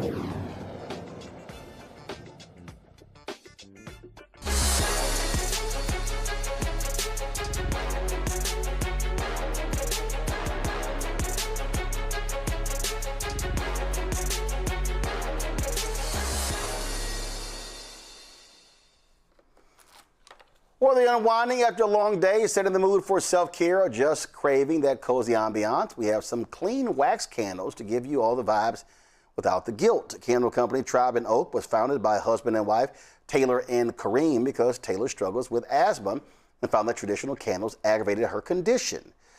They join us right now. I'm glad to have you here. Okay, so all right, so explain to all of this candle thing. So when you say clean candles, when you say clean wax, what does that mean? It means that it's not going to irritate you. I actually was just watching your last segment, and we were talking about Elon Musk building these centers, and it's polluting our air. If you are in an urban population, that happens to you all the time, and it's been happening to us for years. So that's why you'll see a lot of Black and brown people who have asthma and eczema. It's just something that we've had to deal with because our urban areas are being polluted. So in answer to that, we created a candle that would not amplify those things. A lot of times you'll have things that have like a strawberry shortcake smell. It's an artificial thing that you burn, right? And it gets into the air. A lot of people will get headaches. They'll start sneezing. You get the black soot on the walls. You're breathing that into your lungs, and that's not clean. So for us, we decided to do a coconut soy wax candle with a wooden wick. So it's more smoldering than a big burn. And we use essential oil-based fragrance oil. So those things are not going to irritate you. It's as safe as you can get when you're burning a candle. All right, so this is leather, what is this? Leather santal coconut spy wax. 6.5 plus hour burn time. Yes, it's a good one too. It's one of our favorites. It actually started off as a limited edition probably about 1.5 years ago, but our customers have loved it so much that we haven't been able to take it away. It's really one of our best sellers. It's a good one. Okay, so we also have here, we've got another one here, Kareem, citrus pine coconut soy wax, sustainable vegan hand poured 6.5 hour burn time, made in Brooklyn, New York City. Yes. Yes, that's one of our best sellers, actually. We wanted to just find just fragrances that were bright and, like Taylor said, not anything that was artificial. So we did like a lot of testing, a lot of research, and we came up with a lot of different scents that would just capture nature. And that was one of our best sellers to start. And then we just kept going on. We have a lot of different fragrances that you see on our website, but this is the one that's the best. Cool. And so how long have y'all been doing this? We just had 5, actually. Yeah. Say it again? The COVID business. Since COVID. Okay. So you started during COVID. So what? Y'all were just sitting around, y'all were stuck in the house, and you wanted to burn some candles, and it was like, damn, we can't burn no candles because your asthma gonna get messed up. That's exactly what happened. Okay, so then what? So do y'all have a background in this, or do y'all sit here and say, well, man, we need to Google some stuff to figure out what in the hell can we do? We had to Google some things. So it started off, we both actually work full-time jobs, and I was doing my full-time job, and I was working during COVID in Australia. I came back to New York. I don't know if any of your viewers are from New York City, but I landed a housing lottery apartment, which was a big deal. My family came and moved me before I even arrived. So when I got there, it wasn't so safe for me to go outside, and I had a new house that I wanted to create an ambiance, get a vibe going. So that's kind of how we did it. It was kind of just a project for us to do together and reconnect.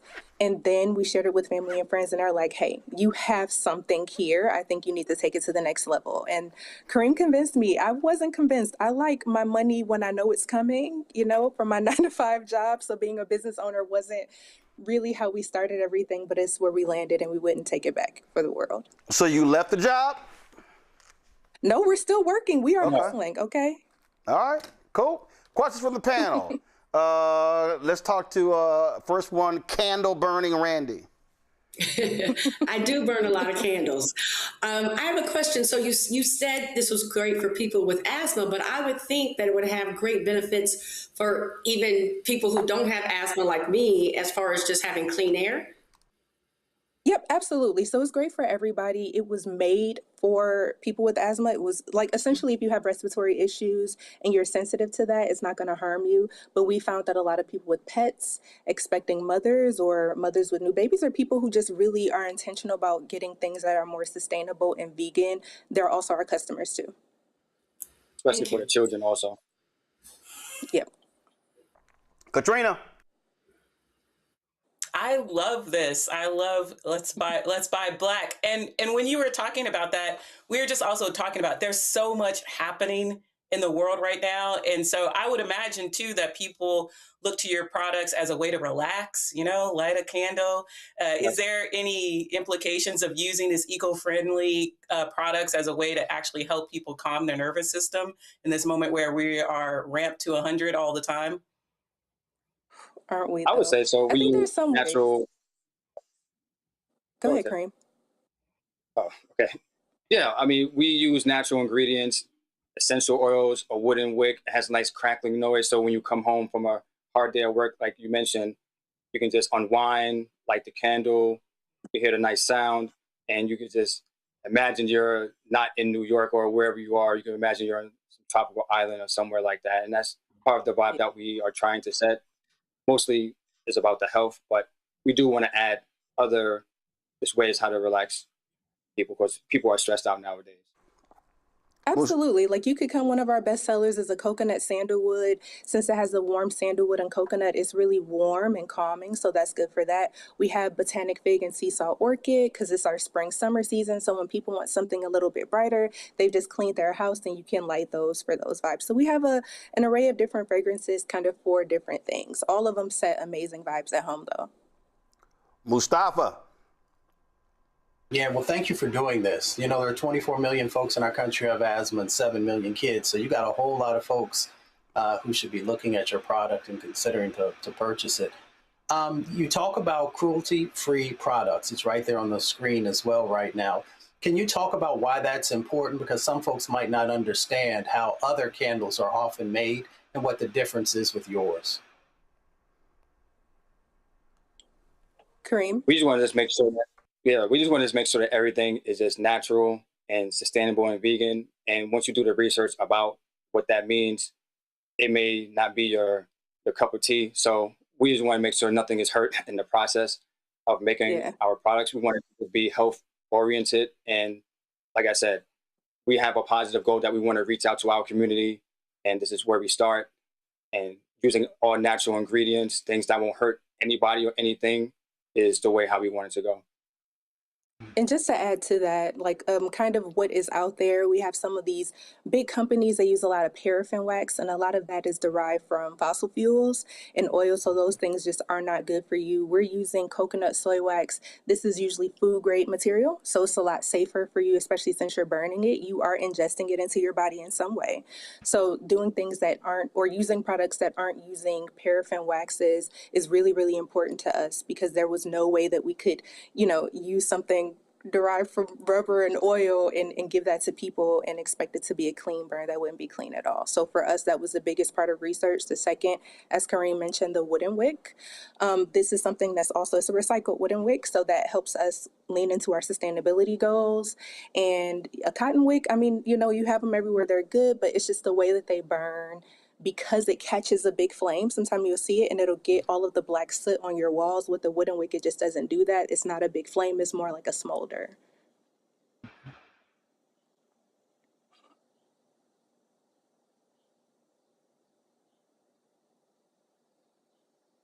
Me this here, Dahlia Amber Diffuser Reed. So sustainable vegan. So I've got this and I've got this. All right, what is this? So that is for people who don't want to burn things. That's our flame-free reed diffusers. We have 4 different fragrances. The Dahlia Amber is our newest one. You put the sticks right in there. People usually sit them in bathrooms or places. You set it and forget it. So when you put the stick inside, it's going to soak up all the liquid and it comes out the top with the reeds. Kareem has one, don't you? So you stick this, you stick one of these in the bottle and then just let it sit there. Well, it comes with... Yep, you let it sit there. It comes with 10. We tell people to start off with usually about 5 of them, because the more reeds you put in, the stronger the fragrance. So if you're going to put it in your bathroom, I would say 5. And if it's something maybe you want to refresh it, you're not smelling it anymore because your nose has gotten used to it, then you add a few more reeds in there or you flip them over. But you'll usually find those in bathrooms or kitchens or some places that people don't want a flame. Gotcha. All right. Well, I'm burning stuff. So as you see right here, I'm burning.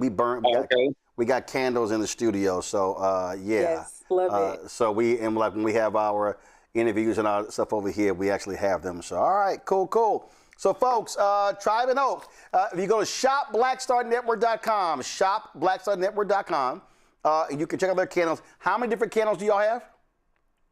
We have 8 different fragrances. They change in the fall, winter. So the Botanic Fig and Seesaw are only here for the spring, summer season. Got it. Okay. All right. Again, y'all, go to shopblackstarnetwork.com, check out their products, and remember to support them. You support us as well. And so we certainly appreciate it. Karen, Taylor, and Kareem, thanks a lot. Thank you so much. All right, then. Say it again. I said bye-bye. All right. Take care. All right, folks, just a couple of more stories here. Be very careful when you talk trash on social media, because folk will track you down. So a Chelsea Gray, who plays for the Las Vegas Aces, posted this on social media, and it says, this was a message I received after our game yesterday. And it said, "You suck ass, ugly ass nigger." And it said, "People act like we just make this shit up, and the audacity to tell us as athletes to shut up and dribble." Well, it didn't take folks long to identify this idiot, Nick from Texas. You see right here, boom, Nick, Texas, fitness, concert, traveling outdoors, and it says sales. So when she posted that, they busted that. So then all of a sudden people said, "Hey, Hilton Hotels, Hilton Honors, this individual works at one of your Texas locations. He's wearing a Hilton name tag in his Instagram story. Is this the type of employee conduct y'all accept, condone?" That was about 24 hours ago. Well, this is on ESPN. Fan fired after alleged. First of all, I hate these dumbass headlines. Fan fired after alleged racist message. The fool called her a nigger. It wasn't no alleged. And so Hilton Grand Vacations announced the firing in a statement issued to multiple media outlets on Tuesday. one day after Gray posted a screenshot of a message on her Instagram account that showed a fan calling Gray a racial slur.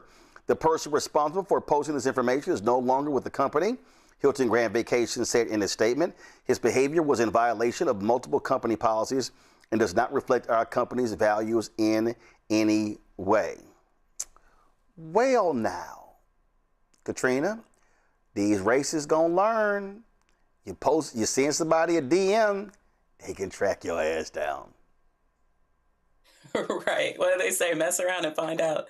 So hey, absolutely. That's one moment where I'm grateful for the online warriors who are doing the investigative reporting to find people and hold them accountable. You know, people always want to talk about the First Amendment, to be able to say whatever they want to say. Yes, you can say it, and then you can also deal with the consequences on the other end. And so this is exactly what happened, and I'm glad that it happened. Show your ass is going to be a problem, Randy.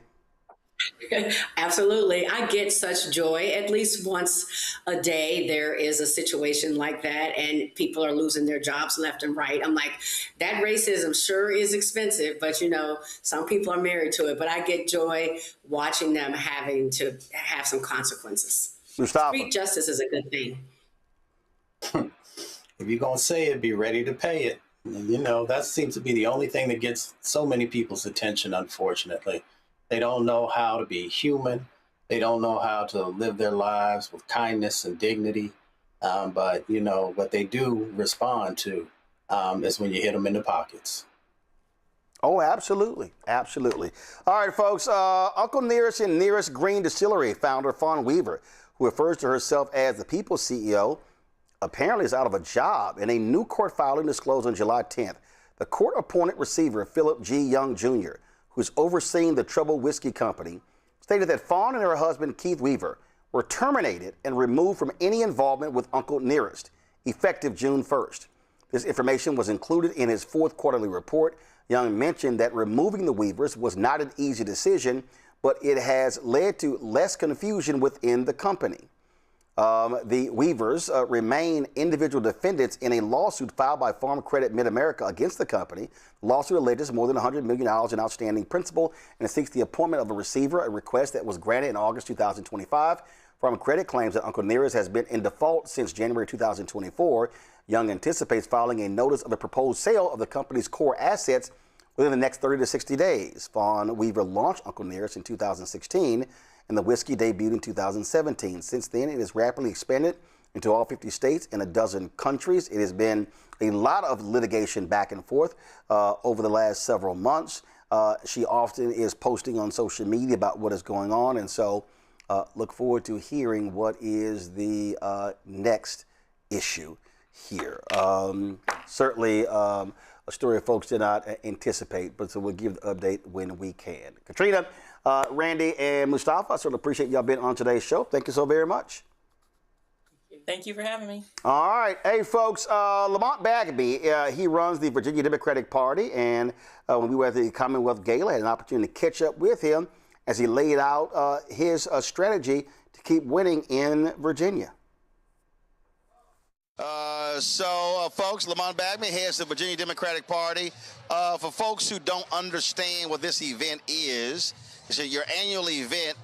Is it your largest annual fundraiser for the party, or is it your annual sort of party celebration?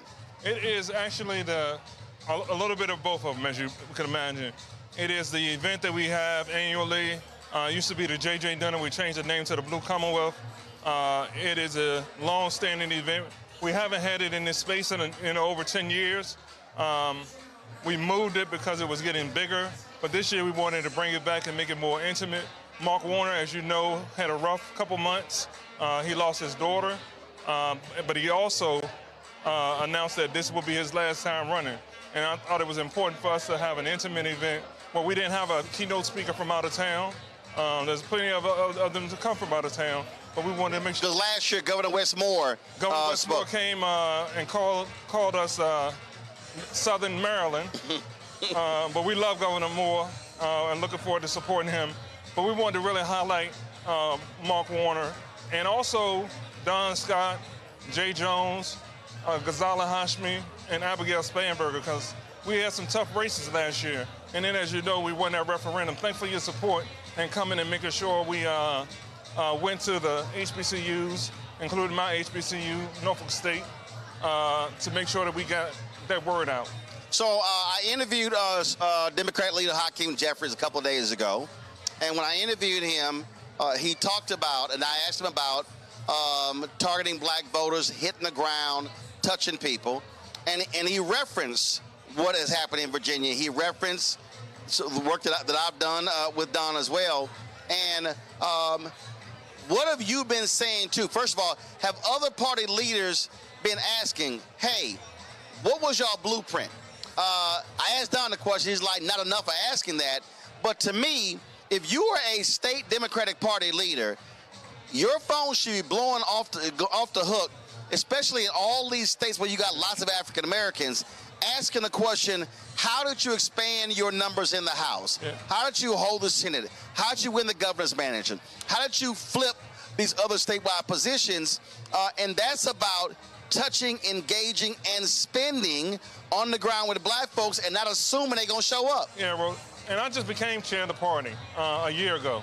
And as you know, I mean, you've looked at our numbers. You shared numbers that we didn't see. So you looked at our numbers. A lot of folks think that Virginia is a blue state. Virginia is purple as can be, but we know we have to go out and do the work. And, you know, time and time again, we have an election every year. And so the things that we did with you, the stuff that we do related to our outreach, I mean, you think about it. Before I became the chair of the party, I was chair of the Black Caucus. And we grew the Black Caucus from 18 members to now 38 members. Wow, that's double. While I was the chair. Wow. And that was intentional. When you start supporting leaders of color, black leaders, and you start getting people like Don Scott, Louise Lucas, Charnel Herring in leadership roles, they are then charging the team to go out and be conscious about being fair, about allowing people to pick the person of choice. But isn't it also telling, and I've been calling them out, isn't it also telling your traditional white consultants, hey, y'all been losing. You might want to switch up what you're doing because you just pocketing money and we're losing when the point is to win. Yeah, and knowing who to talk to. I mean, it's some people that put on a show and make it seem like they can connect with black people. But then there are people that, I mean, listen, black folk can see through it. Yep. And they know when somebody's blowing smoke. And so it's important for when we go out, we're our most authentic self. And that our staff and those people knocking doors are on message. And the message has to be what the people on the doors care most about. And I think even after we won, when we came back in the session, led by Speaker Scott, Louise Lucas, and the work with Abigail Spanberger, we delivered a lot of good stuff. Right, but the point is, you got to deliver on what you said you were going to do, otherwise people get frustrated. As a black male who leads the party, what are you saying to Ken Martin and others, what they're going to have to do to talk to, engage, and regain the trust of black men? I'll tell you, it's a combination of things. We have to spend money in the community. We have to spend money with the black community. A lot of black folks don't know what the opportunities are to work under the infrastructure, not just of the party, but under the campaigns. And so we're making a real assertive effort, and you've been a part of that, of going into our HBCUs, and then also going to our PWIs and finding those young black scholars that are interested in getting involved in politics. What would you say, and again, here we are 5 months out, and I was discussing a couple of guests ago how folk have to understand how politics works. The reality is you're going to have a constitutional amendment. You got reproductive rights, but you got a constitutional amendment restoring the voting rights for formerly incarcerated. That doesn't happen if you don't have the right folks who are elected, who are able to pass that twice for it to even get on the ballot.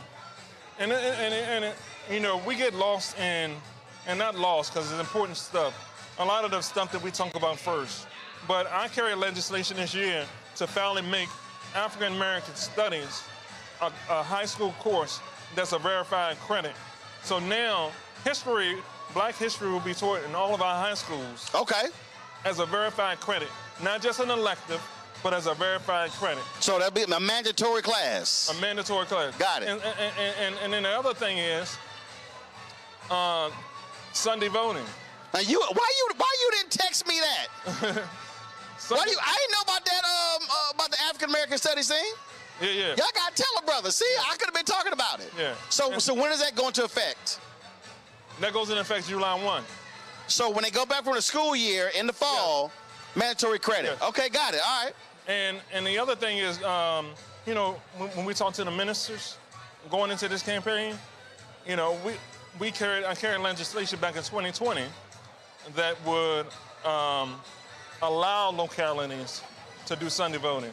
Okay. But they didn't really want to do it. So a lot of them now it's mandatory. There you go. That we have two. Because a lot of places, they got rid of souls to the polls. Yes. Now we got early voting 2 Sundays before every election. Okay. And you know we got 45-day voting here now. And mail-in.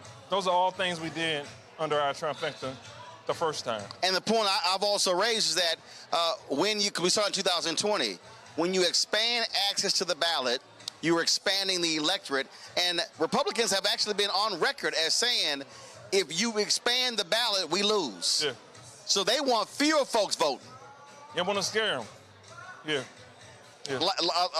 Last point, when I said you have to deliver, that's the other thing. That what people have been critical of Democrats in different places, that folk run, make promises, don't deliver, and then offer excuses as to why they couldn't do it. Yeah. Well, even if I wanted to backtrack on some of the stuff, those other 37 Virginia legislative Black caucus members, led by Louise Lucas, Don Scott, Mamie Locke, and Luke Torian, they're going to hold me accountable. Iron sharpens iron. We're going to hold each other accountable. And so this work that we're going to do coming into the next session, as you said, we have 3 constitutional amendments we're going to fit. So you got reproductive rights, restoring voter rights, voting incarcerated. What's the third one? Marriage equality. Got it. Okay, got it. Yeah. So we got our work cut out, but we're going to get it done. All right, last thing for you. Look at that camera right there. There's somebody who is watching, who is listening, and they are saying, listen, I don't care about no politics. It means nothing in my life. My vote is a waste. I don't even want to get registered. What do you tell that person? I tell that person, get out and vote. And it's easy to just say get out and vote, but don't take the work that people are doing every day for granted. Folks are hurting, whether that's health care, whether that's housing, and once you get folks elected, they can do the right thing by the right people, and folks can get housing, they can get health care, we can get quality education. We have the resources. We just have to make sure that we are seeding into the communities that need it the most. And I really appreciate you, Roland, for taking the lead on this, coming down and supporting us, because there's a lot of work to be done. All right, Chairman Lamont Bagby, Thank you, sir. Virginia Democratic Party, we appreciate it. Thanks a bunch. Thank you, sir. All right. All right, folks, that is it for us. If you want to support our work, please join our Bring the Funk fan club. The goal is to get 20,000 of our fans contributing on average $50 each a year. That's $4.19 a month, 13 cents a day. We're about 500 from having 50,000 people donate to our platform since we launched September 4th, 2018. Get your name on the list. We run it every single Friday of every donor who is given. If you want to contribute via Cash App, use the Stripe QR code. You see it right here on the screen. Also, that's for credit cards as well. Checks and money order. Make it payable to Roland Martin Unfiltered, P.O. Box 57196, Washington, D.C. 20037-0196. PayPal's R. Martin Unfiltered, Venmo RM Unfiltered, Zelle Roland at RolandSMartin.com, Roland at RolandMartinUnfiltered.com. Download the Black Star Network app. Apple phone, Android phone, Apple TV, Android TV, Amazon Fire TV, Roku, Samsung Smart TV. Be sure to get out Roland Martin Unfiltered swag, plus our America at 250 shirts as well by going to shopblackstarnetwork.com. Shopblackstarnetwork.com. These are shirts, but actually, y'all need to get the updated ones. They should have America at 250 on top of those, but these are shirts available on the website.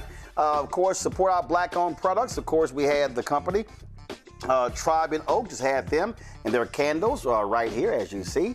Candles right here. So go to shopblackstarnetwork.com, get their candles, please, and support the other companies that are on our on the site. All of these companies you see here are Black-owned companies, and so please support them right there at shopblackstarnetwork.com. Don't forget, download the app Fan Base.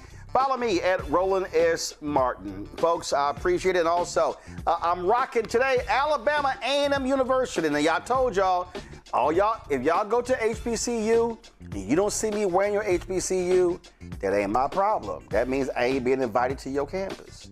So I only rock HBCU gear on the show, and I've actually been to the campuses, and so that's what's up. So if y'all want me to wear y'all school stuff, tell y'all school to invite a brother. I've been to Alabama A&M a couple of times, and I certainly appreciate them as well. Alcorn, chill out. I'ma wear y'all stuff too. I got Alcorn, I've been there. Alabama State, I've been there. Matter of fact, do I actually have Alcorn gear? Alcorn, did y'all send me some gear? I think y'all did. I know I have Alabama State. Anyway, we'll check it. All right, y'all. I don't know who I'm wearing tomorrow, but it'll be some HBCU tomorrow. All right, y'all, that's it. I'll see y'all tomorrow right here, Roland Martin Unfiltered on the Black Star Network.